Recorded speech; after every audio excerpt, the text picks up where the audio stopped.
Ce Parlement, c'est au départ un simple organe de surveillance démocratique. L'Union européenne s'appelle encore la Communauté économique du charbon et de l'acier, la CECA.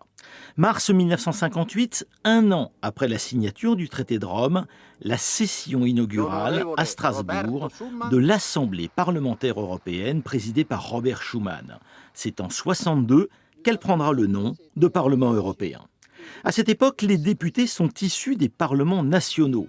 C'est seulement depuis 1979 que les députés européens sont élus au suffrage universel direct. L'Europe des peuples se met doucement en place.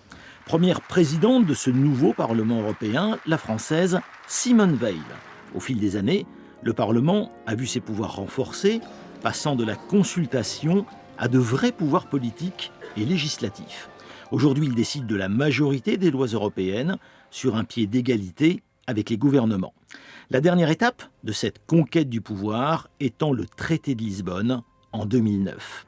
Mais l'histoire du Parlement, c'est aussi les élargissements successifs de l'Union européenne, le nombre d'eurodéputés passant de 142 à 751 et les langues officielles de 4 à 24.